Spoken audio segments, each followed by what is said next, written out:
Now, all of these political trends, in my view, have concentrated in probably the most visible and disturbing feature of our current landscape, and that is the massive growth in our prison population. Here again is California.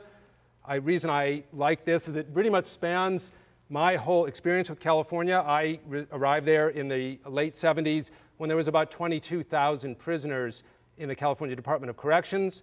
When I got my degrees, all the degrees they would let me have in 1990, we were up to almost 100,000 prisoners in 20 prisons. And now in 2006, we have about 33 prisons, and actually it's gone up. It's about 180,000 prisoners, about 80,000 more than the 100,000 those prisons are designed to hold. And you really can't read that very small box up there. But what that shows you is that only about half the people in that prison system are there for either serious or violent crimes. The other half are there for varieties of drugs and property crimes. And that actually overstates the case of violence because many of those, it's based on the original commitment offense, which means that if you're back on a parole violation, which is very common in California, then you're recorded as based on your commitment offense. So you may be back for a drug test, but you'll be coded for these purposes as a violent or serious criminal. This is a familiar comparison just to give you a sense of the scale. California is by itself larger than just about any of our peer countries. Just want to give you a sense of the geographic dispersion. As late as when I got there in 1977, there was only about a dozen prisons in the whole state, mainly concentrated along the coast. Now there's 33 prisons, and as you can see, they mostly concentrate in the Central Valley, replacing agriculture, I guess, where land is a bit cheaper. One last data slide. I like this for my students in Berkeley because what this shows you is prisoner population growth versus all forms of higher education in California between 1977, which is the year I got there, and 2004. You can see that the prison population, which is that small tan line on the bottom, is certainly not the biggest portion. Very small compared to the community college population, more or less equal now to the UC, University of California system, and converging on the Cal State system. But what I want you to notice is the trend lines.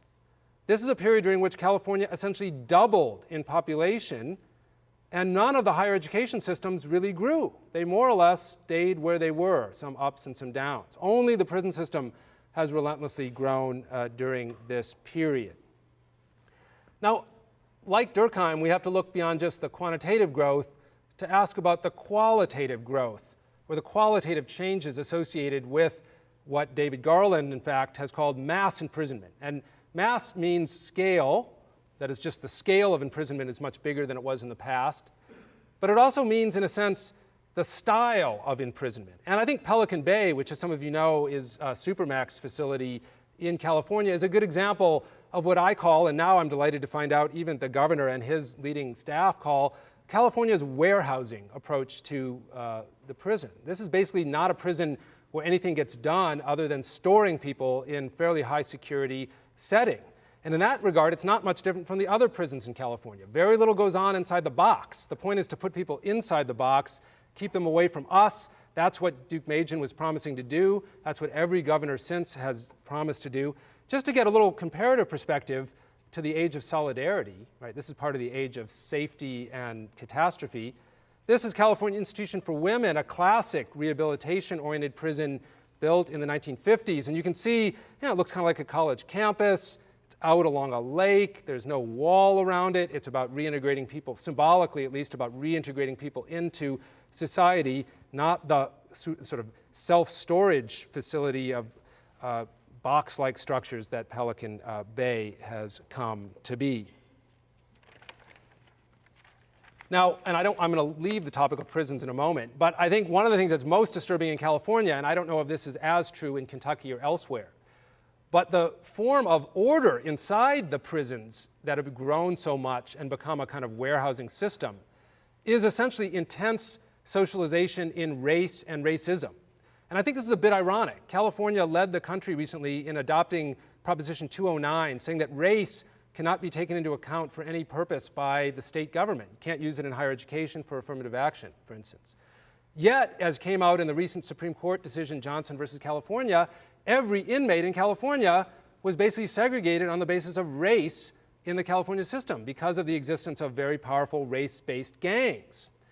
Now, while California has recently acknowledged wrongdoing and basically settled the Johnson case, and they've promised to try to desegregate, I think you can see from this quote how deeply rooted, both among inmates and in this case staff, the idea that race is the way we govern inside the prison is. So we not only have blacks, whites, and Hispanics, but Asians, Japanese, Chinese, Cambodians, Filipinos, they'll all maybe kill each other, so we have to put them in different places. I went into Folsom recently on a tour, Folsom Prison, of Johnny Cash fame. Very first words spoken to me as I walked through the door were Mexicans on lockdown, which meant that every Mexican inmate in the prison had been locked in their cell because of a fight the day before between two different rival Mexican gangs. So they locked down the entire prison on the basis of race. Now, it's not just what goes on in the prison, and this is impossible to read for you, but I'll just tell you briefly, this is a slide from Bruce Western's excellent book, Punishment and Inequality. The other side of mass imprisonment isn't just the scale of it, it's the concentration of it. Take a look at two things. One at the top, less than high school education. In 1999, 3% of white men without a high school education were in prison, 21% of black men. Big disparity, but 3% is not small. That's far higher, 3 times the scale of any other country among our peers that you could find. More disturbing is this very bottom tier, where what Bruce is doing is calculating what are the odds that somebody who's between the ages of 30 and 34 will, in 1979 and 1999 respectively, be either dead or in prison. What are the odds that somebody who is between 30 and 34 will be dead or in prison in 1999? Almost 62% of black men in that age group were either dead or in prison in 1999. But 14% of white men without a high school, this is without high school, were also, and that is a catastrophically high number of folks, a concentration of it. Here you can see it relative to other kinds of experience. We often talk about certain institutions as playing a role in the life course, as shaping our future and giving us identities and tools to understand ourselves and to relate to society. We think of universities, people getting bachelor's degrees. We think of the military. Of course, we think of marriage. And just look, especially non-college men, these are men born between 1965 and 69, so it's probably even worse today. 6% of white men have been to prison in that group. Almost 32% of black men, many more than have been in the military, many more than have gotten a bachelor's degree, and on the way to equaling marriage as an important institution. Well, I want to move away from the prison for a moment and ask and remind you why I introduced this topic. Lots of people are studying the prison crisis today, and I just want to relate my position to some of the better known. One is the prison industrial complex idea, which I think has a lot of merit because it certainly captures the way that interest groups begin to promote the growth of prisons. But I would suggest to you that this is not what really drives the culture of control, in Garland's words, or the governing through crime that as I describe it.